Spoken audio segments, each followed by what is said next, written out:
Hello, sports fans. Welcome to episode number 25 of Foreign Object. And as always, I'm your host, CJ Werleman. When it comes to social injustice, I'm enamored with my professional colleagues who have the ability to maintain their outrage. While I try my very best to harness the rage, I'm often haunted by my high school report cards that read, CJ is easily distracted and has difficulty focusing on the task at hand. What I'm trying to say here is I'm often guilty of bouncing from one moral outrage to the next. I'm kind of like a big kid with ADHD in a toy store. This is something I need to work on. The same can't be said for my next guest, however. Rania Khalek is a journalist activist who possesses laser-like focus when it comes to defending the interests of the marginalized and the underclass. Everything you need to know about Rania's journalism can be summed up in 3 words found on her Twitter profile: objectivity is bullshit. She is absolutely correct. In America, neutrality is king. Facts are often sacrificed on the altar of impartiality. For instance, a Republican goes on TV and says, gravity is a liberal conspiracy to make Al Gore rich. A Democrat then goes on TV and says, clearly, gravity is real. CNN says, look, Democrats and Republicans are fighting again, instead of saying or rebutting the absurd. It's through that prism the U.S. media reports the Palestinian-Israeli conflict. In a desperate and pathetic plea for objectivity, the media ascribes equal amount of moral blame to both sides, where objectively, the Israelis are the oppressor and the Palestinians the oppressed. Fortunately, we have journalists like the intrepid Rania to cut through the crap. Rania, welcome to Foreign Object. Thank you so much for having me on and for that lovely introduction. You're welcome. So why is objectivity utter bullshit?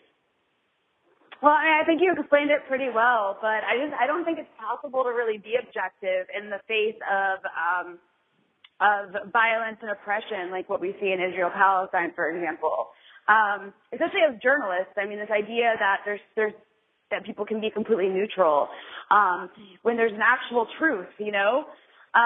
When we talk about Israel-Palestine, I mean, there's 2 sides to a conflict that's taking place, and one side is being completely eliminated and erased by a settler colonial entity, which is Israel. I don't think it's possible to be objective in that situation. I think it's completely, the opposite of human nature to try and stay neutral. I mean, it's kind of like it's kind of like if you think about slavery. I mean, would we be saying the same thing if this was like? Would we be calling for objectivity in journalism? And I feel like that's what we see a lot of today. I mean, it sounds ridiculous. It's like, well, slavery is taking place, but we need to be neutral here. And I mean, it's completely insane. And it's not just with Israel-Palestine, it's with all kinds of issues. I mean, with climate change is, I think, one of the funniest ones, that this idea of objectivity, neutrality really messes things up and serves power, where you've got one side, kind of like you mentioned, gravity. You've got one side saying, oh, climate change is fake, and then you've got like the other side saying, no, it's real, but like the truth is actually that it is real, right? Exactly. And what we end up saying.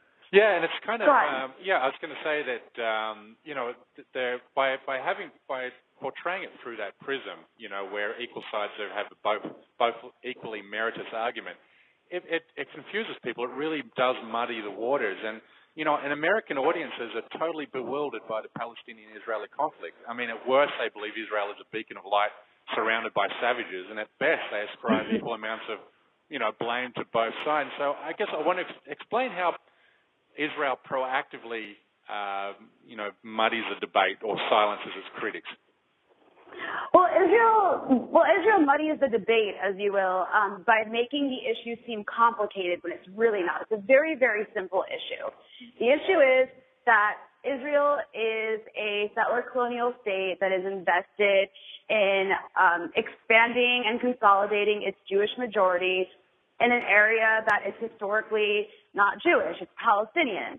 And so Israel was created in 1948 after a premeditated, very planned, preconceived campaign of massive ethnic cleansing of 750,000 indigenous Palestinians so it could have this Jewish majority in this new Jewish state it wanted to create. And ever since then, Israel's been committed to Zionism, which is, basically this kind of nationalism of we need to continue to expand and have this Jewish majority. And so it's just been committed to the constant erasure and containment and removal of the remaining Palestinian population that is still under its control. And so that's the base, that's the root of the conflict, and that's what we see today. That's what's happened every single day in Israel's existence. It's continued to push Palestinians out. It's a very classical, traditional type of settler colonialism that really belongs more in like the 19th century. It's the only kind that still is in existence the way it is today. And so in order to mask that, in order to mask the actual settler colonial aspect of this, I wouldn't even call it a conflict, it's a conquest. Zionists, Israel supporters have gone out of their way to basically complicate the issue and mask it with things like mask it by making it about, for example, religion. This is all the root of this conflict is hatred of the Jews, and sort of using the Holocaust and anti-Semitism and exploiting that to make Israel seem like the victim.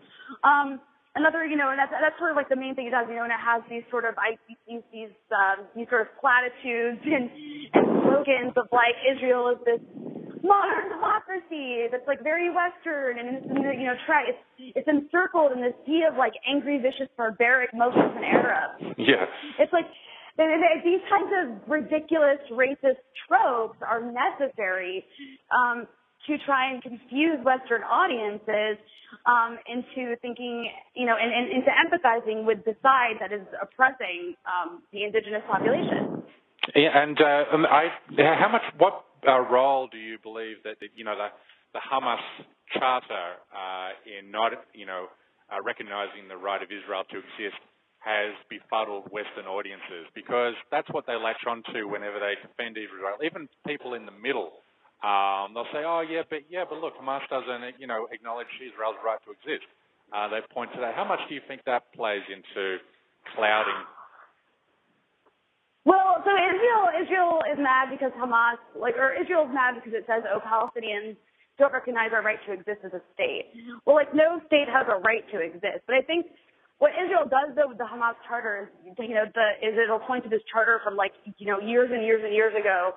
That says mean things about Jews and eliminating Israel, the Jewish state, and getting rid of Jews. And this is something that there's no excuse for that kind of language. But again, we have to go back to the root of the conflict. This is a settler colonial conflict. Okay, Palestinians have been the victim of Israel and Zionists, which are claiming to act on behalf of all Jews everywhere. Now, if you live in a place like Gaza, or the West Bank, but, but more importantly, Gaza, especially who are the Jews that you know? Well, the Jews that you know are coming at you on tanks with the symbol of Judaism, on their uniforms and on their weapons and on their flag, and they're telling you they're doing this because they're Jewish and you're not. This has been the situation for Palestinians. And so it's not surprising that you see that kind of language. It's not. We have to understand where that comes from. And this, and that's kind of what happens in any kind of settler colonial conflict. If you look at the United States, for example, it's Native Americans in this country. Yeah. If you go to a reservation, you're probably not gonna hear nice things about white people. No. The white man is not a favorite, person in the minds of Native Americans for good reason, right? Yep. So we don't yell at Native Americans and lecture them on loving their oppressor. And I'm not saying Israel's acting on behalf of Jews everywhere, but that's what it's saying it does. And that's one of the biggest dangers that Israel, I think, presents, is that it goes around saying it's acting on behalf of worldwide Judaism. That's really if anything, it's really propelling, and it has propelled that kind of anti-Semitism that we do see in the Arab world, not just among, maybe some Palestinians, but also among Arabs more generally. It's really sad, but we have to understand it in that context. It's not surprising, and also it's this exploitation of persecution throughout Jewish history, and using that to try and mask Israel's crimes and try and blame Palestinians for what's happening to them. Yeah, and Max Blumenfeld, who I had on a couple of weeks ago, he made a very similar point, and a very salient point.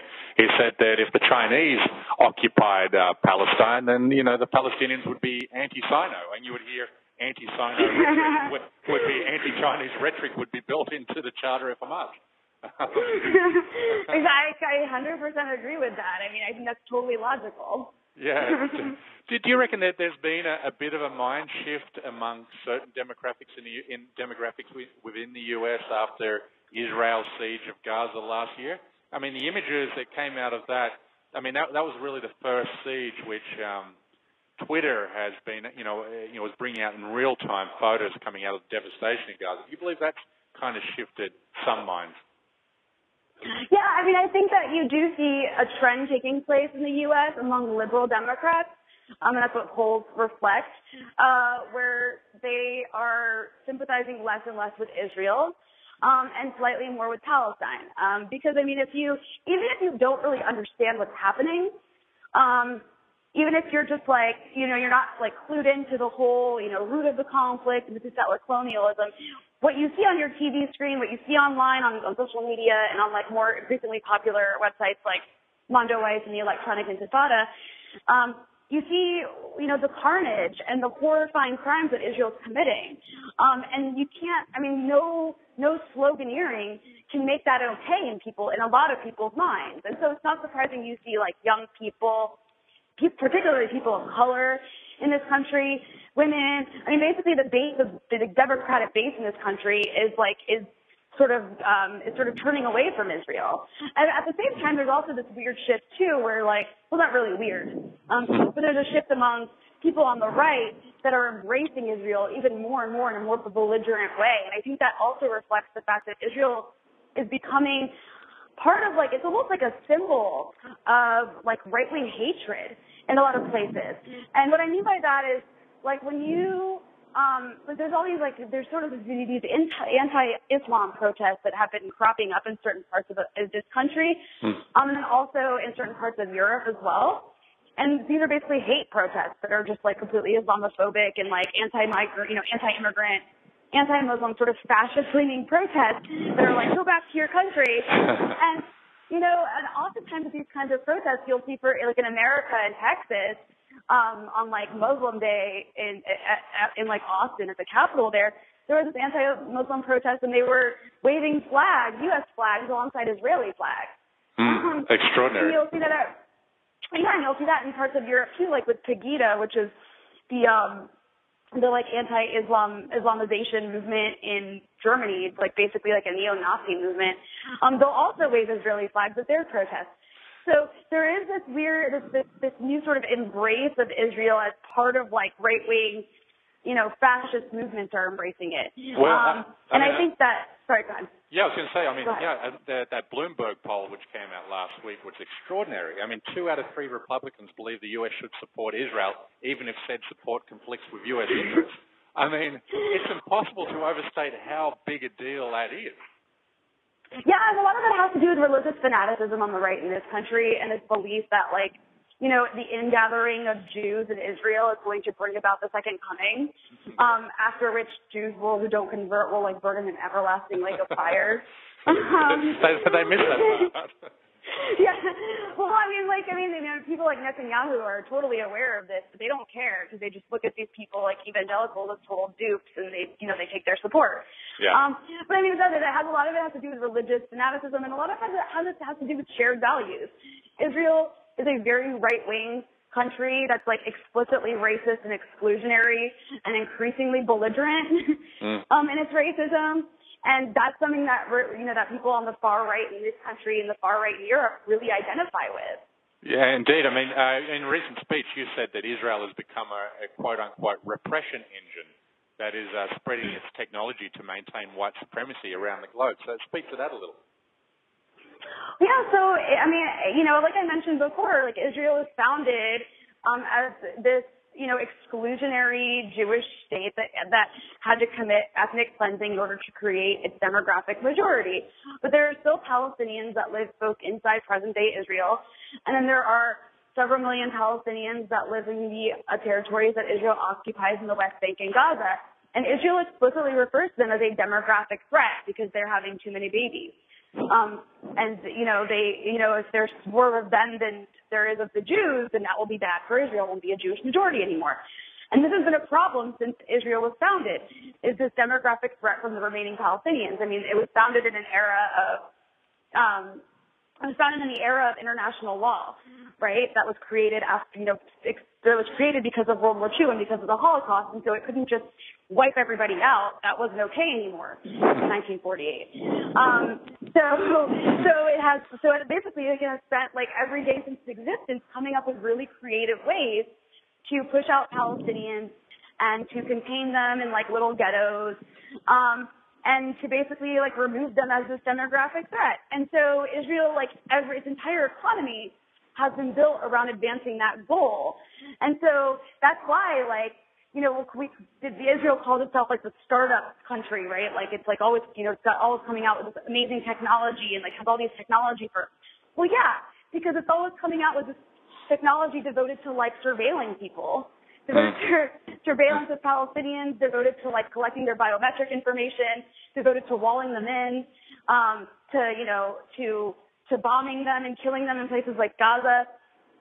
This is what Israel's entire economy is like shaped by.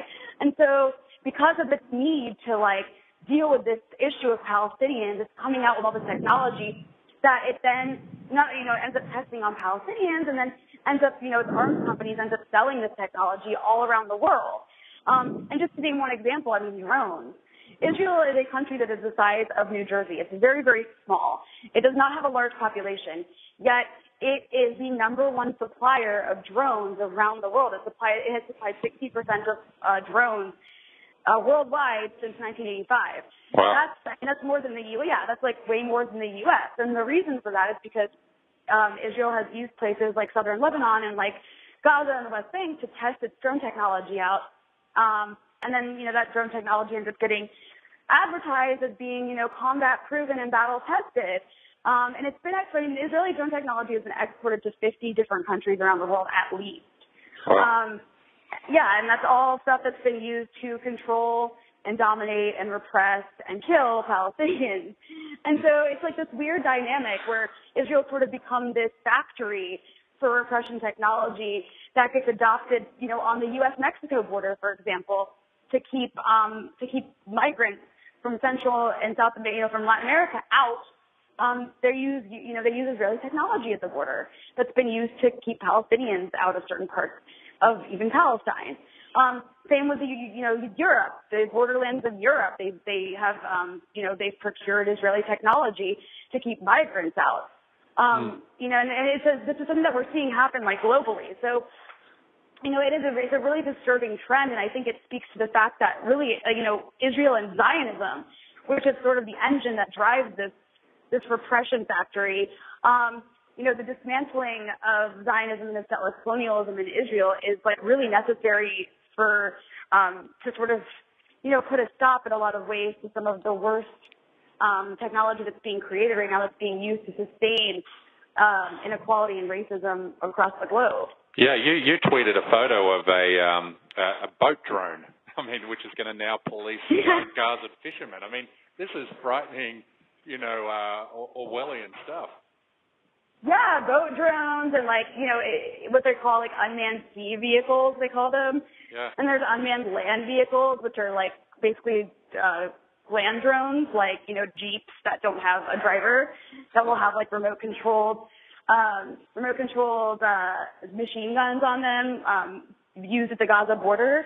Gaza really, in a lot of ways, it's sort of like this sort of crystal ball into, what we can expect for the most vulnerable among us to face in the future. It is really frightening. That is, I had Chris Hedges on last week, and he spoke about that and said that, the ruling elite, the top 1%, our corporate overlords, they know they're aware of the dystopian future which is coming for us, and they're preparing for it, which is why they're supporting political parties which want to invest so much more money into public money into law and order and security and surveillance, because our middle class is disappearing. And when you look at some of these poor urban neighborhoods in America, particularly which are where a majority of minorities, they're already living under these chains, and he said these are the chains which are coming for the rest of us, which is a frightening prospect. Absolutely, absolutely. And I mean, and again, like Israel plays a huge role in that. It has the highest concentration of homeland security companies in the world. And it also trains, and you talk about urban communities in the U.S., I mean, Israel has trained, has done training for almost every single major law enforcement agency in the United States. And he has tiny law enforcement agencies too, like these like tiny police departments in like places like Maine go to Israel for training. It's like, what are you doing? It doesn't make any sense. But yeah, it's like you've got the Israeli army, the Israeli intelligence service. I mean, basically the whole entire Israeli security apparatus, imparting its own experiences and techniques in occupation enforcement onto our own security agencies in this country. And no one wants to touch this topic. No one wants to look into it. There's very little literature on what's going on with Israel training our police departments. And a lot of it has to do with the media just doesn't want to look into it for obvious reasons.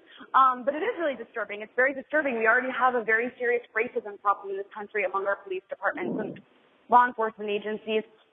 As it is, the last thing that we need is for them to be taking what Israel is doing to Palestinians and applying it to the U.S. Yeah, and absolutely. I mean, that's it goes without saying. So, is there hope on the American political scene that is Hillary? I mean, I know you read this recently, and you and I share the same opinion of Hillary. What hope does she offer the Palestinian cause at all, if any? I mean, Hillary does not. I mean, Hillary is the opposite. If anything, Hillary Clinton offers, more belligerent support for Israel. If anything, I mean, she supported the attack on Gaza last summer and blamed Palestinians, claiming that they stage managed the slaughter of children. Oh my God. Hillary Clinton is a corporate, like, hawk feminist. I mean, if you want to call her a feminist, she's like a lean-in feminist, I guess. She likes to bomb things. Hillary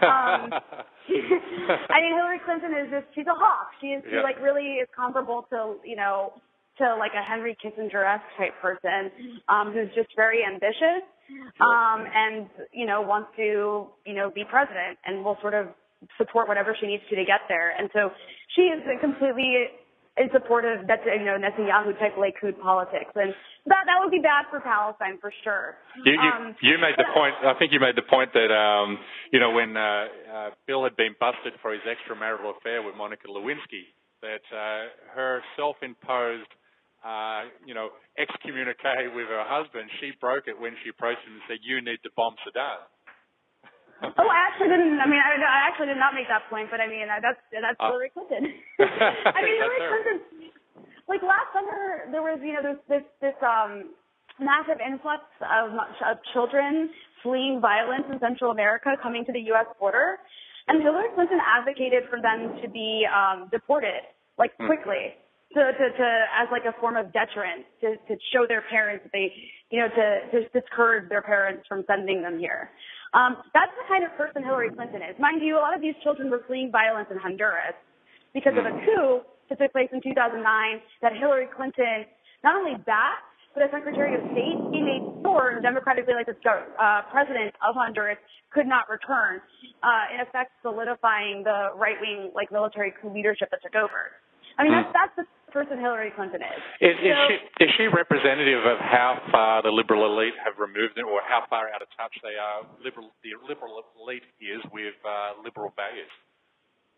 Oh, I believe so, absolutely. I think that she is definitely a reflection of the just how far to the right the Democratic Party has come. To in a lot of ways, aside from certain social issues like gay rights and abortion. Aside from issues like that, I mean, the Democratic Party, in a lot of ways, is indistinguishable from Republicans, aside from their rhetoric is more polite, and they just, don't hate people as much. But, otherwise, Hillary Clinton and the, liberals and Democrats in general are just completely disconnected from the people that their policies hurt.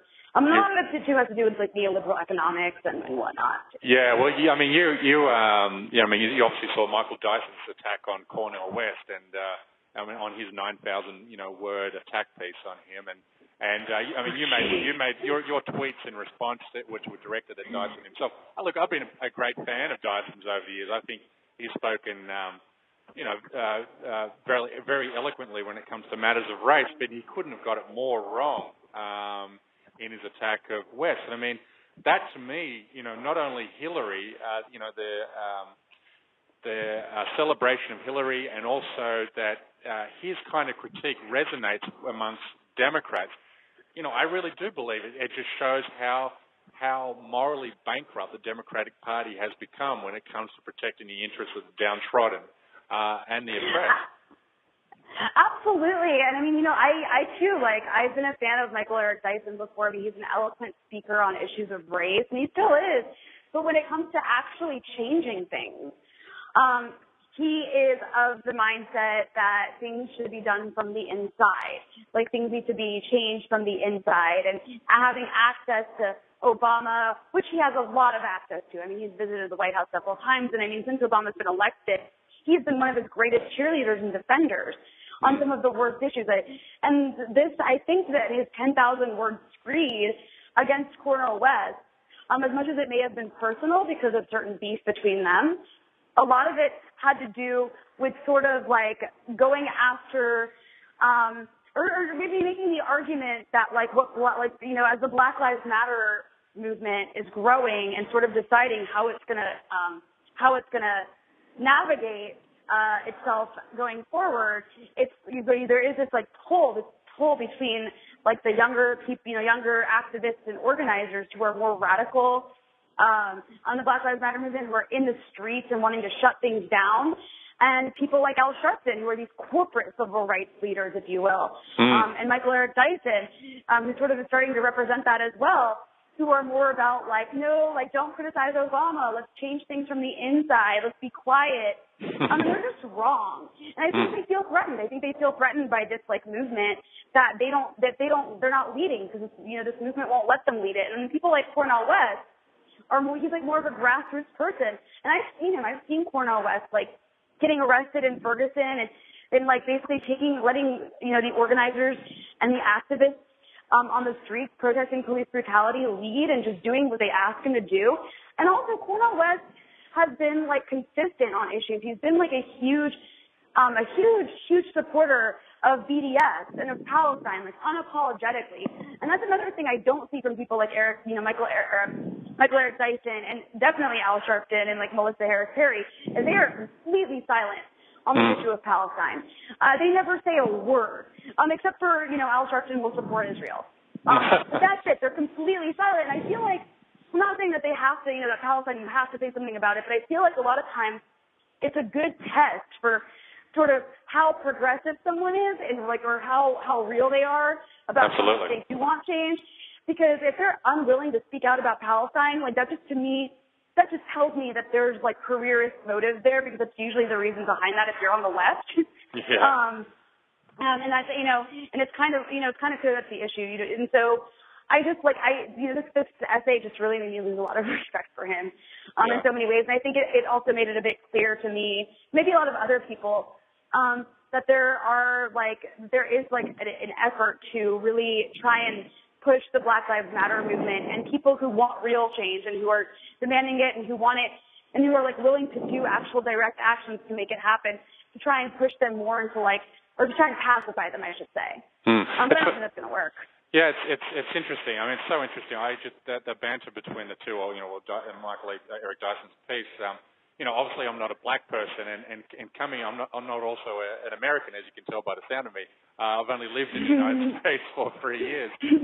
So the whole race issue, I feel like a babe in the woods often when it comes to, and I must say, as much as I've covered U.S. politics from, externally from outside the U.S., I'm shocked every day by how systemic and structural the racism is in this country.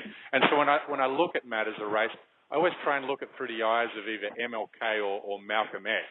And because those two had completely, diverging views. One, the former had a lot more faith in white people than Malcolm X did. And I must say, I do side with Malcolm X when it comes to looking for matters of race, and it seems to be that would you say to people like Michael Eric Dyson and President Obama, they have more faith in white structure and white people than someone like Cornel West does? And that might be part of it. I don't know exactly what they're thinking. Yeah. But I think it also has to do with just like a complete disconnect from the people who are on the ground who are dealing with this stuff. And, at this point, they're basically elites at this point, but then so is Cornel West. So I think it's also just a matter of politics, and I think that they just have bad politics. I think that in a lot of ways, I think of MLK's letter to Birmingham, where he talks about the white moderate. And I'm not saying that Obama and Michael R. Dyson are white moderates, but I do think that there is this sort of modern moderate, which is the modern liberal. And in a lot of ways in this country, that represents somebody who's more interested in the idea of peace and quiet than they are in justice. And I think that maybe that has a lot to do with it. And so people like Michael Eric Dyson, I think that he knows that Obama's policies are terrible on drone strikes, but he's just invested in defending Obama for a number of reasons. He personally really likes him. Obama's the first black president.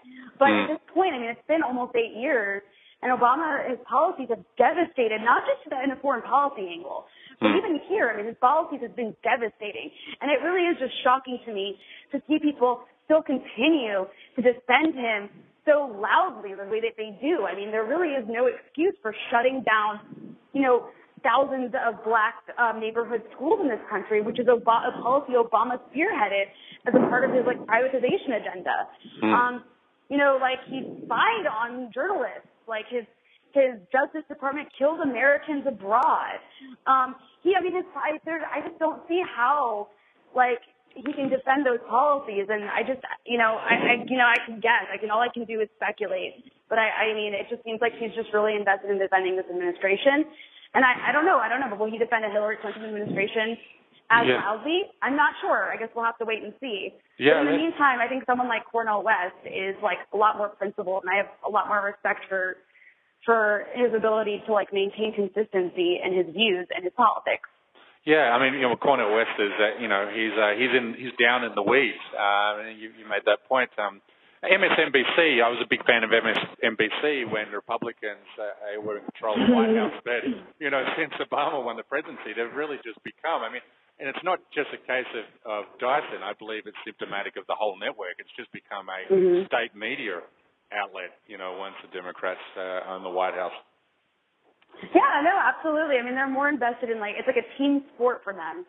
Yeah. And it's all about, cheerleading for your team. So Obama can have a kill list. That's okay. That's a good thing because Obama's good. And they'll support it. They support a kill list. They support the drone strikes on MSNBC for the most part. But then, you can imagine if it was an Obama, if it was a Bush, a Jeb Bush, or a Ted Cruz, I would imagine that those same people would be railing against those same policies. So it's just a level of hypocrisy. It's just stunning, and also just demonstrates how morally empty liberals are in general, how morally empty the Democratic Party is. Yeah. It's sad. Yeah. I think it also demonstrates we need something new. We can't keep going through this every time there's an election, it's we have to vote for the lesser of two evils. But do you want Sarah Palin to be president?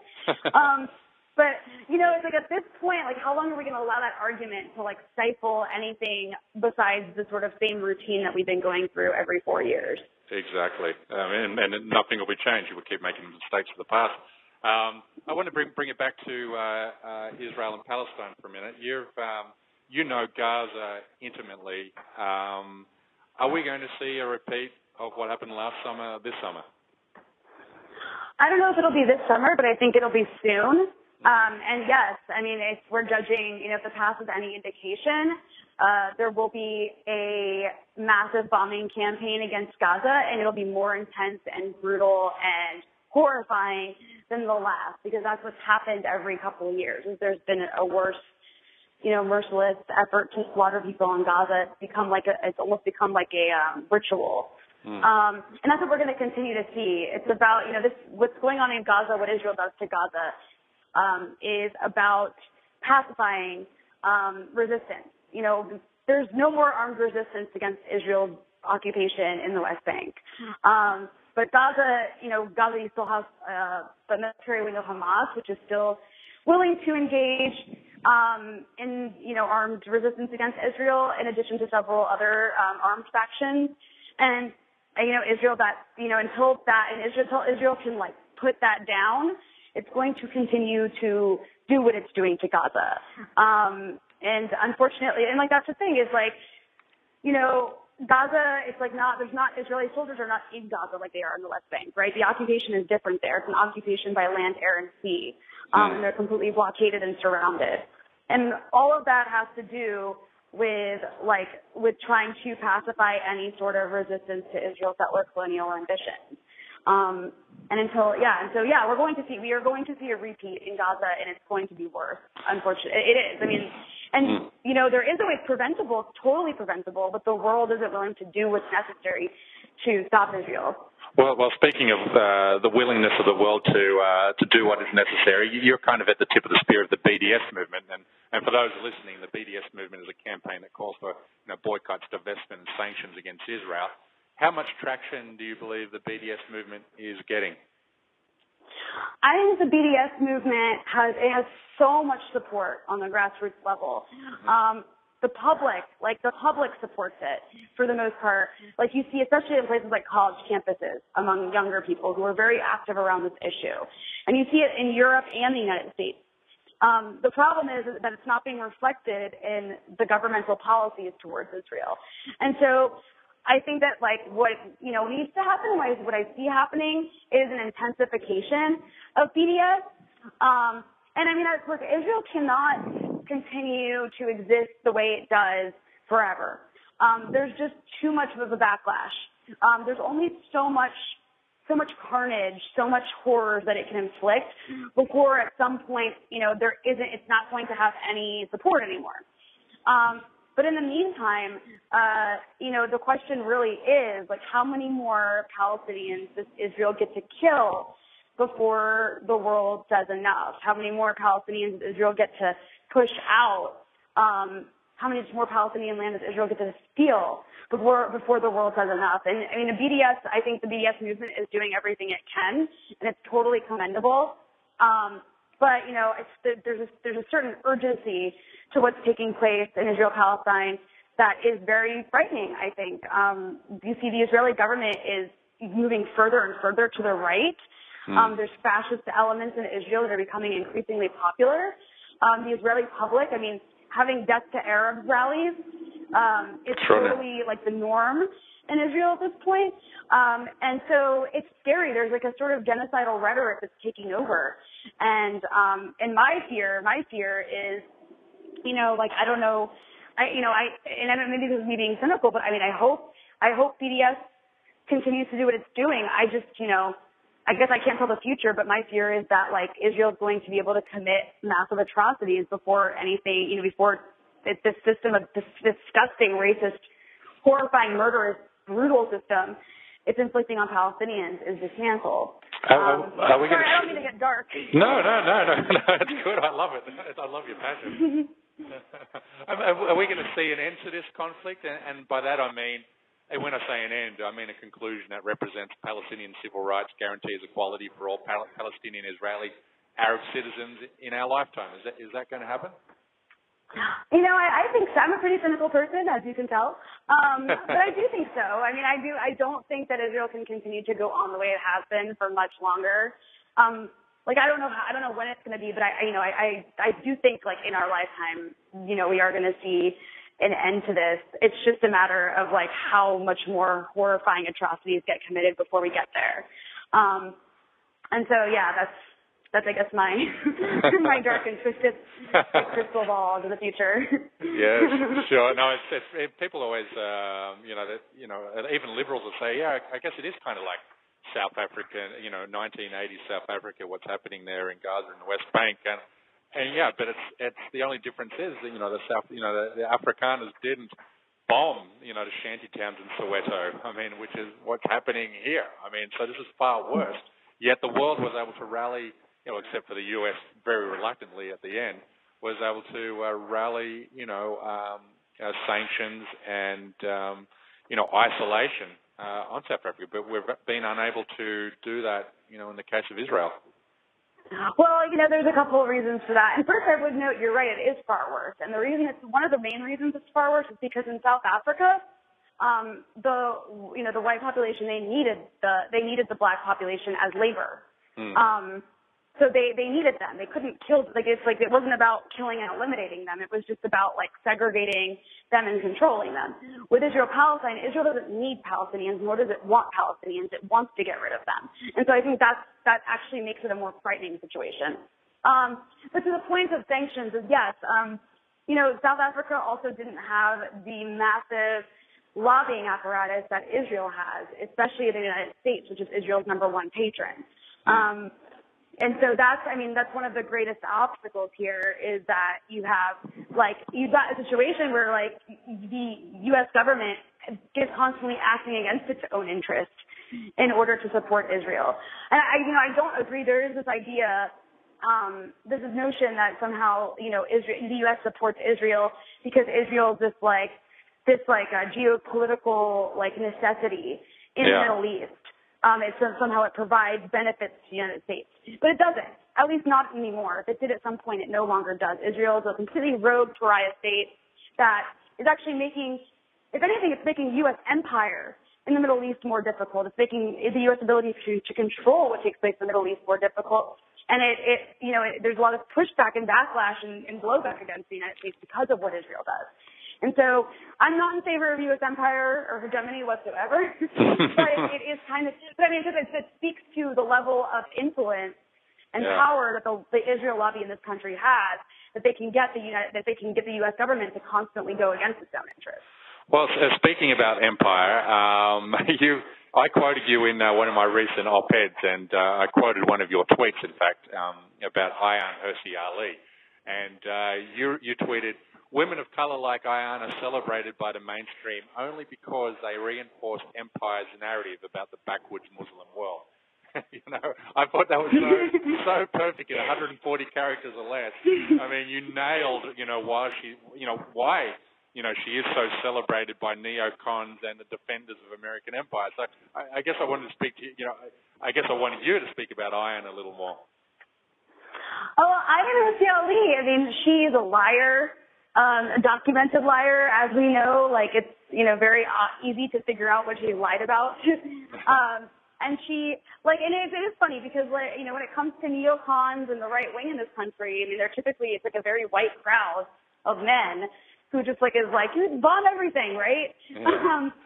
And the only time that they'll give a platform to anybody of color, especially a woman of color, is if it's somebody who's reinforcing their ideas. And so Ayaan Hirsi Ali fits that dynamic, but then it also plays in to this identity politics. So basically, Ayaan Hirsi Ali is sold to liberals as look at this brave former Muslim, African immigrant woman, and she's speaking the truth, and you have to listen to her because because look at her identity. You have to listen to her. Don't you guys love women of color? Well, here you go. And that's, exactly. And so, liberals, you see liberals will fall for that. Some liberals, especially white liberals, white progressives, some of them fall for this.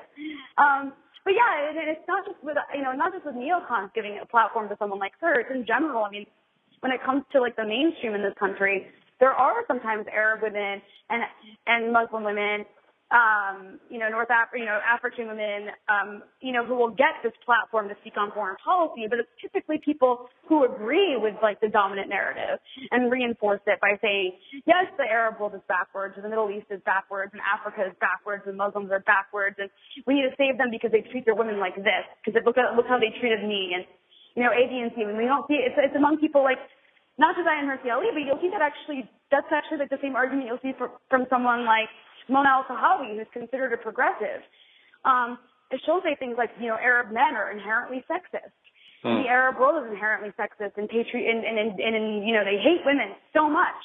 And that's the problem. And we need a sexual revolution in the Arab world. And these kinds of arguments, they completely decontextualize why parts of the Middle East might seem backwards. and why they haven't been able to progress on certain social issues. Well, you know what? Like when you're being bombed constantly, it's kind of difficult to like be demanding women's rights or like to be in the streets. When you're living under a dictatorship that's like completely repressive and backed by the United States, it's kind of difficult to get in the streets and call for gay rights. You know? Yeah. It completely makes Americans. If anything, these kinds of like arguments, they make Americans feel good about themselves. Exactly. That's exactly. Yeah, go ahead. Sorry. No. It's just I can say that's because they tell a comforting narrative. That's what Americans want to be told, that we are a shining city on the hill. That's what it plays to. Yeah, like ISIS exists because of Islam. It has nothing to do with like our bombing campaign in Iraq. Yeah, it's always never us. And the other thing is, Americans will go, why I don't get why people in the Middle East, they hate secularism so much. Why are they so theocratic? Well, the experience they've had with secularism is these brutal secularist military regimes in Iraq and Egypt and Iran, all propped up by U.S. support. So, yeah, of course they fucking hate secularism.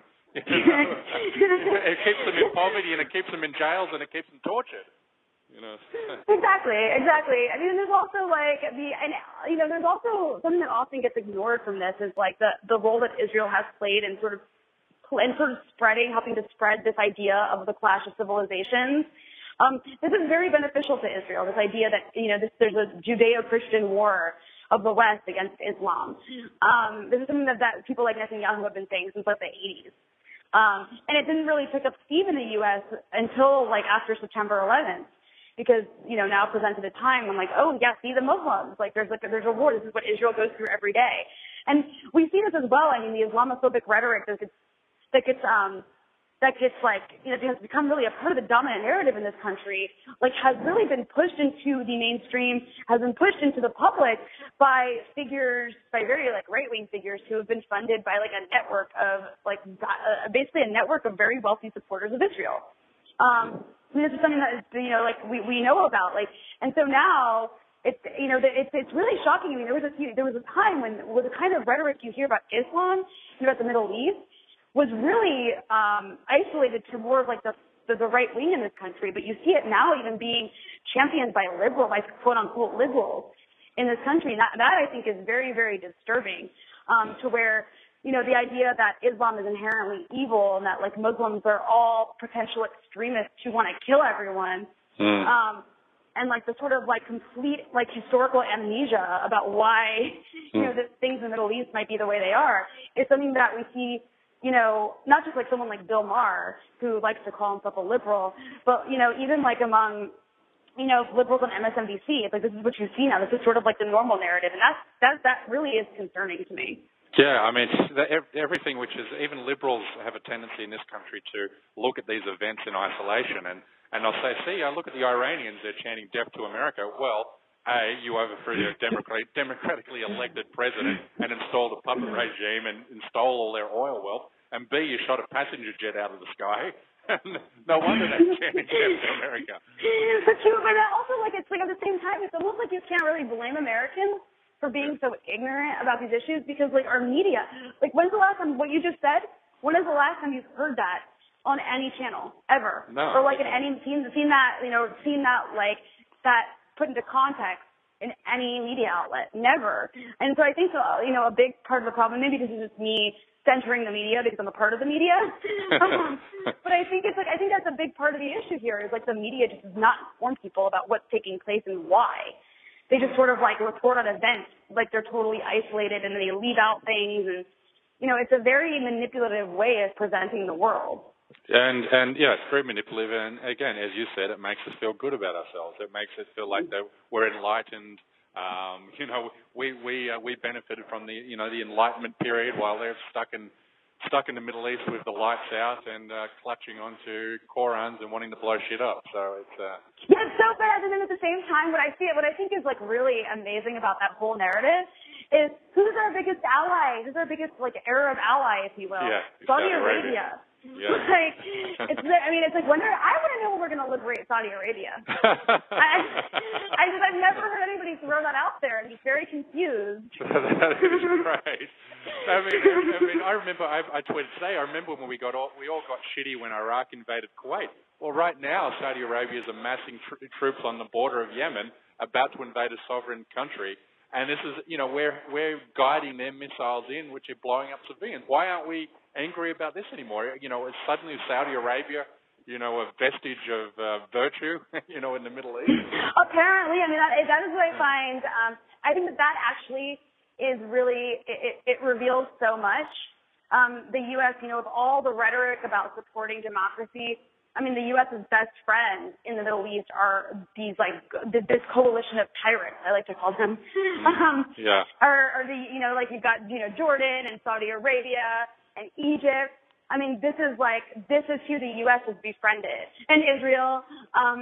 And so it really is, that right there just shows you that, everything that the U.S. talks about is just, drowning in hypocrisy. If anything, Saudi Arabia is one of the most repressive regimes in the Middle East, and also is one of the greatest funders of terrorism in the Middle East. And is responsible for, as much as I like to rail against Israel, Saudi Arabia is, equally or maybe even a little bit more responsible for the chaos that takes place in the Middle East, and that's who we support.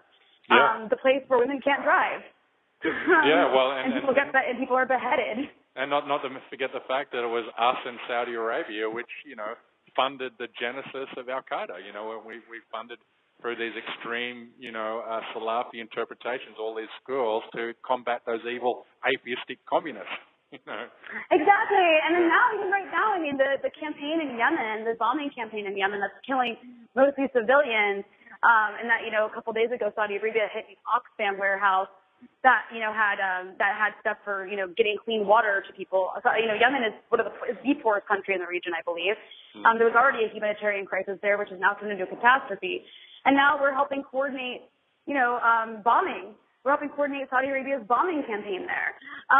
But, with what's taking place in Yemen, it's who is that empowering? It's empowering who America's supposed enemy is, which is Al Qaeda in the Arabian Peninsula.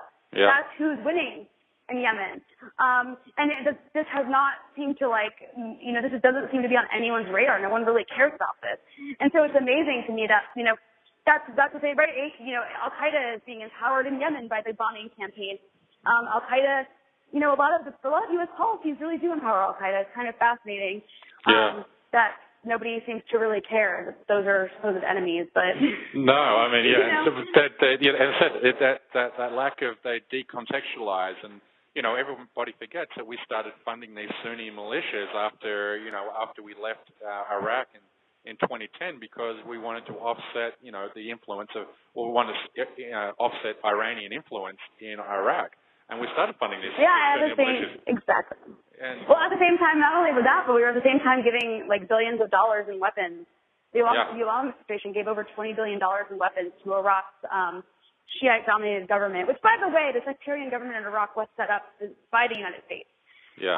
Organized that way by the United States. It's just so much of what the U.S. did in Iraq is the blowback from that is what we're seeing happening with ISIS, and specifically with ISIS, but also with, what's happening in Syria. All of this, can go back to that war, and it's amazing because, that what we're seeing now in the Middle East is on fire. That is this direct result of neoconservative policies in the U.S. But at the same time, because we don't talk about that, it's what we're seeing happen in the Middle East is now being used as is now being used by neoconservatives and liberals to argue for more neoconservative policies in the Middle East.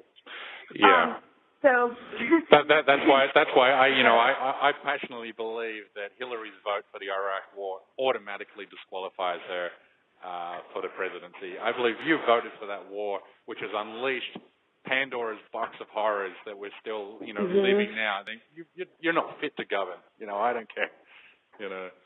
Yeah, but we refuse to grapple with the consequences of that war. And just to, ISIS, we're learning more and more that the leaders, the top level leaders of ISIS, are former Iraqi officials with Saddam Hussein's Ba'athist regime. it's like that that regime was secular. These people aren't acting out of like religious ideology. They just want power, and they've been completely hardened by being tortured in places like Abu Ghraib and watching their country be destroyed. But the U.S., they were also pretty brutal to begin with because they were like the enforcers of Saddam's regime. Yeah. But I mean, that's what we see. Yeah, it's like these things are being completely ignored, and not by accident. Yeah, Rania, this has been an awesome chat. You're awesome. I'm a big fan of your work. Thank you. You are too. Yeah, thank you. Yeah, cheers. And the world is definitely richer for people like you. I mean, there's not enough people who champion the cause for the downtrodden and the underclass, and that's what I'm all about. I hate bullies of all stripes, and just the way things are today. With 50% of this country living in or near poverty, with so much oppression happening in the Middle East, there really isn't enough voices, for those people, and you do a wonderful job. So I wonder, thanks again for coming on Foreign Object. Where's the best place my listeners can find your work? Well, mostly at the Electronic Intifada, and also there's my website, which is RaniaKhalek.com. Which I usually, just update where my work is. And then Twitter, I'm very active on Twitter, as you know. But thank you so much for having me on. I really appreciate it, and for all your work as well. Thanks, Ren. Yeah, that's brilliant. Thanks a lot. So, all right, I'll see you back on Twitter. Absolutely. Okay, thanks, Rania. Talk to you soon. Bye-bye. Bye.